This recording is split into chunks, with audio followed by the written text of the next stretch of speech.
और मैं शायद आपको मालूम नहीं है कि माधुरी दीक्षित की या हेमा मालिनी या कोई भी फिल्मी हीरोइन लक्स से नहीं नहाती, साबुन से नहीं नहाती। तो आप पूछेंगे मुझको कैसे मालूम? मुझको पता चला अभी कुछ दिन पहले बंबई में मेरा एक व्याख्यान हुआ था जुहू में, और जुहू वो जगह है जहां हिंदुस्तान के ये फिल्मी हीरो हीरोइन ज्यादा रहते हैं। व्याख्यान कैसे हुआ?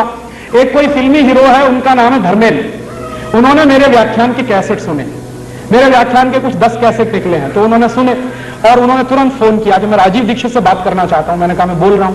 तो कहने लगे आपके 10 कैसेट सुनने के लिए मैंने 10 घंटे गाड़ी चलाई और घर नहीं गया जब तक कैसेट खत्म नहीं हुई। मैंने कहा बहुत अच्छी बात है, क्या लगा आपको? मैं आपका एक व्याख्यान करना चाहता हूं। मैंने कहा जरूर करिए, मैं आऊंगा। क्या आपकी फीस क्या है? मैंने कहा मैं फीस नहीं लेता कभी व्याख्यान के लिए। कहने लगा अच्छा फिर तो मुझे खुशी है, आप आइए। मैंने कहा जरूर आऊंगा, एक ही शर्त है कि जितने फिल्मी हीरो हीरोइन है उनको सबको बुलाइए ज्यादा से ज्यादा।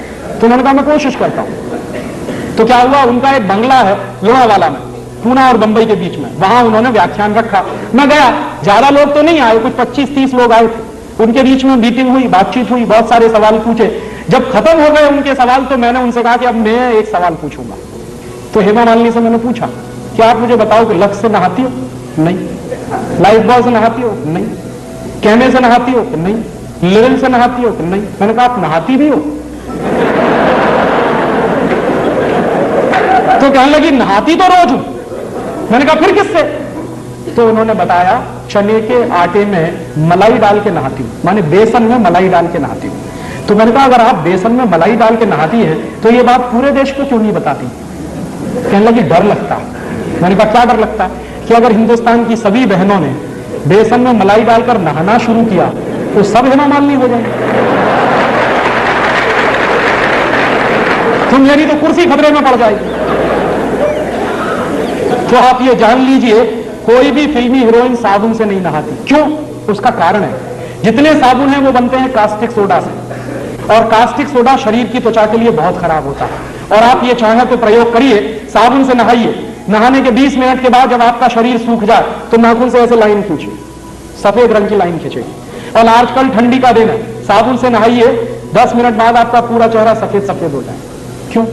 उसमें जो कास्टिक सोडा है वो आपकी शरीर की त्वचा से चिपक जाता है, चाहे जितना पानी डालिए धुलता नहीं। इसलिए साबुन सबसे रद्दी चीज है। तब आप पूछेंगे बेस्ट क्वालिटी क्या है?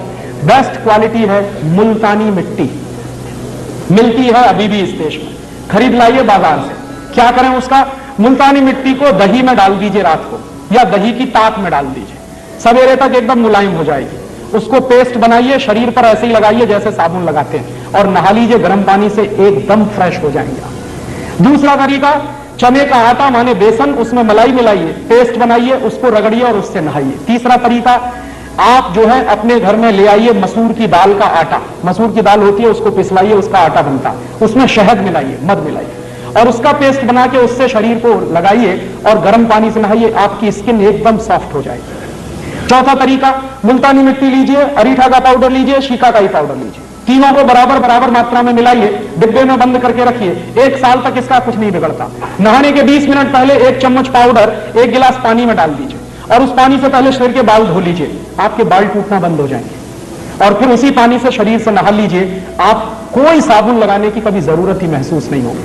और आपको मैं बताऊं सबसे अच्छा, आपके यहां अकोला में गाय के गोबर से एक साबुन बनता, और गाय के गोबर से जो साबुन बनता है, पिछली बार मैं आया था यहां से खरीद के ले गया था और मैंने मेरे सब दोस्तों को बांटा, मैं भी नहाता हूं। मैं आपको सच बताऊं कि उस साबुन से नहाने के 10 मिनट के बाद शरीर में से खुशबू निकलती। फिर एक दिन मैंने पुराने कुछ ग्रंथ खोजे तो मुझे पता चला कि हिंदुस्तान में जब यज्ञ किया जाता था तो किसी भी राजा को यज्ञ करने से पहले गोबर से स्नान करना जरूरी होता था। भगवान राम ने भी यही किया था।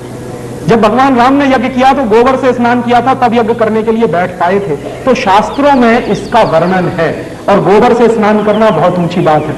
आपके घर में अगर देसी गाय है तो उसके गोबर से आप सीधे स्नान कर सकते हैं, नहीं है तो आपके अकोला में बनता है इतना अच्छा साबुन, और अगर आप वो खरीदेंगे तो पैसा कहां जाएगा? अकोला का पैसा यही रहने वाला है। और वो साबुन यहां के किसी गौशाला में बनता तो आपका दिया गया पैसा जाएगा कहां? गौशाला में जाने वाला। उस गौशाला को चलाने वाले कुछ भाइयों को रोजगार मिलेगा। और मेरी तो कल्पना है कि ऐसी गौशालाएं गांव गांव, गली गली, घर घर में खुल जाए।